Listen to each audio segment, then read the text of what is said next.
दोस्तों, in this report and analysis में आपका स्वागत है।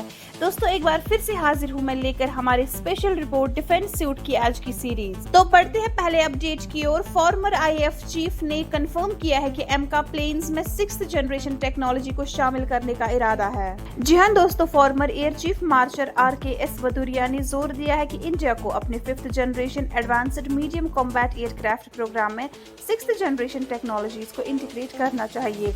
उन्होंने artificial intelligence, electronic pilots, synthetic vision systems, manned unmanned teaming, data fusion और नेटवर्क सेंट्रिक वॉरफेयर की इंपॉर्टेंस को हाईलाइट किया। ये टेक्नोलॉजीज एयर कॉम्बैट को नए तरीके से डिफाइन करेगी, जिससे पायलट्स रियल टाइम डिसीजन ले पाएंगे, बैटलफील्ड को मॉनिटर करेंगे और अनमैन्ड एरियल व्हीकल्स को कंट्रोल कर पाएंगे।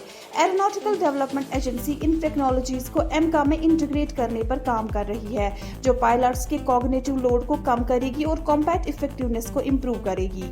मिस्टर भदौरिया ने एडवांस्ड टेक्नोलॉजीज के लिए रिसर्च और डेवलपमेंट का इनिशियल ग्राउंड वर्क करने की जरूरत को भी हाईलाइट किया, ताकि आने वाले समय में इंडिया की एयर पावर डोमिनेंस बनी रहे। एमका प्रोग्राम अगले दशक में इंडिया का मेन फोकस होगा, लेकिन 2040 तक 6th जनरेशन फाइटर की प्लानिंग भी क्रूशियल है। एक और अपडेट में आपको बताते चले, इंडिया का लॉयल विंगमैन अनमैन्ड जेट्स नए एयर टू एयर मिसाइल्स के साथ। जी हाँ दोस्तों, इंडिया का loyal wingman programme unmanned combat air vehicles को मैन्ड फाइटर जेट्स को सपोर्ट करने के लिए डेवलप कर रहा है। इस प्रोग्राम के UCAVs, जिन्हें लॉयल विंगमैन कहते हैं, next generation close combat missile यानी NGCCM से इक्विप्ड होंगे, जो SRAM beyond visual range air to air missile का लोकल वेरिएंट है। लेकिन इमर्जिंग थ्रेट्स जैसे मीडियम ऑल्टीट्यूड लॉन्ग एंड्योरेंस और high altitude long endurance UAVs के खिलाफ cost effective air to air missiles की जरूरत ने इंडियन एयरफोर्स को लो कॉस्ट ऑप्शंस की तलाश में डाल दिया है। DRDO 2 नए air to air missile development paths explore कर रहा है। इनफ्रेड होमिंग मैन पेड यानी man portable air defence system को लॉयल विंगमैन और दूसरे UCAVs को कन्वर्ट करना और एक नई जनरेशन के mini air to air missiles को डेवलप करना। ये मिनी मिसाइल्स छोटी एक्सप्लोसिव वॉरहेड्स और एक नई क्रूअल सीकर टेक्नोलॉजी के साथ आएंगे, जो कॉस्ट्स को कम करेगा और मैन्युफैक्चरिंग को तेजी से करने में मदद करेगा। जबकि NGCCM एस्ट्रा MK1 और MK2 missiles advanced capabilities offer करता है।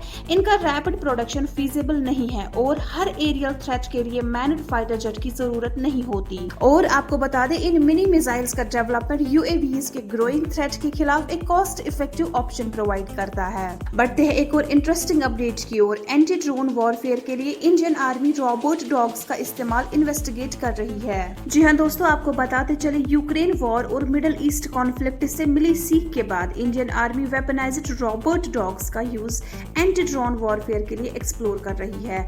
आर्मी ने पहले ही एक रोबोट डॉग इंडक्ट किया है, जो मशीन गन और RPG यानी रॉकेट प्रोपेल्ड ग्रेनेड से इक्विप्ड है, जो मिलिट्री ऑपरेशंस के लिए रोबोटिक प्लेटफॉर्म्स के इस्तेमाल में उनकी दिलचस्पी को दिखाता है।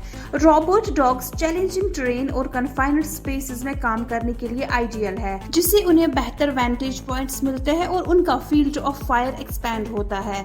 उन्हें असॉल्ट राइफल्स के साथ आर्म करना, जो इंफ्रारेड थर्मल विजन से इक्विप्ड है, उनकी टारगेट्स को डिटेक्ट और एंगेज करने की एबिलिटी को एनहांस करता है, खासकर आसमान में ड्रोन्स के खिलाफ। ये रोबोट डॉग्स सिर्फ काउंटर ड्रोन ऑपरेशंस के लिए नहीं, बल्कि दूसरे टारगेट्स के खिलाफ भी यूज किए जा सकते हैं। ये अडॉप्शन मिलिट्री टेक्नोलॉजी में एक सिग्निफिकेंट शिफ्ट का सिग्नल देती है और फ्यूचर कॉन्फ्लिक्ट्स में एक इम्पोर्टेंट रोल प्ले कर सकती है। दोस्तों, ये थे हमारे आज के स्पेशल रिपोर्ट के इंटरेस्टिंग अपडेट्स। ऐसे और अपडेट्स के लिए हमारे साथ बने रहिए। हमारे साथ जुड़े रहने के लिए आपका धन्यवाद।